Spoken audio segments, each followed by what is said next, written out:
ঠান্ডা লাগে, রুমে হইয়াছিলাম, শেষ করে দিকে কট খেয়ে গেলাম।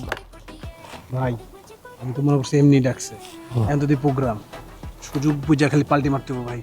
আমি তো আইতেও চাই নাই, জোর করে রয়েছে বেটা আমারে। আইসেন জন চুপ করে খাড়ায় থাকেন, তামসা দেখেন, সুযোগটা পাইলে পাল্টি মারো। এই সামনে যা, এন দাঁড়া, কোনে দাঁড়া, মোবাইল বের কর,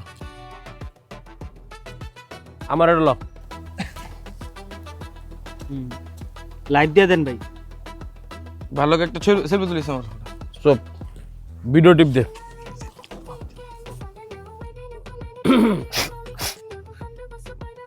প্রিয় হোস্টেলের সাধারণ শিক্ষার্থীরা, এখানে শুধু আমি আজকে একা নই, আমার সাথে আছে তোমাদের বড় ভাই রায়হান, নীরব, পাপ্পু এবং নিলয়। আমি ভারাক্রান্ত মন নিয়ে এখানে দাঁড়িয়ে আছি।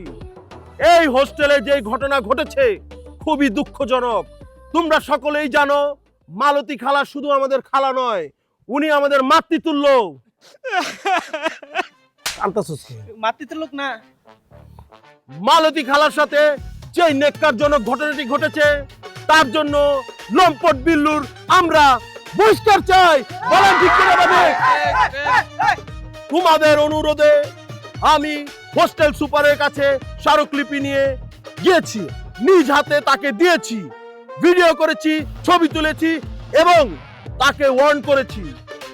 আগামী 48 ঘন্টার মধ্যে যদি এই লম্পট, এই চরিত্রহীন, এই সন্ত্রাসী, এই আদু বিল্লুকে যদি হোস্টেল থেকে বহিষ্কার না করে আমরা আন্দোলন করব। বলো ঠিক?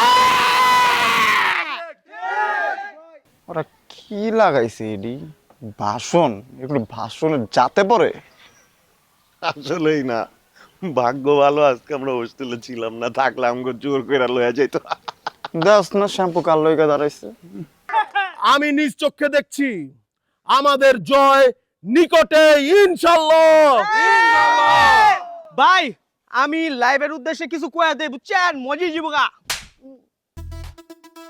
ঠিক আছে, বুদ্ধিমান না, ওই তো রাস্তা পাইতেছে না, কেমন ঘরটা খাইবো, বুঝছ না? আমগো রাস্তা দিতেছে ভাই অনেক বড় এক আছে রে, ওর কপালে বহুত বড় একটা বাস বয়ে আছে ওর লইগা। ঠিক কইছিস বন্ধু, ও যখন বিশাল বড় তখন আমার কাছে আইবো, ও বাচ্চা বাচ্চা, আমরা কিন্তু বাঁচাবো না। আমরা তো আইতে দিব না, খেয়ে আমরা একটু বেশি দিয়ে দেব।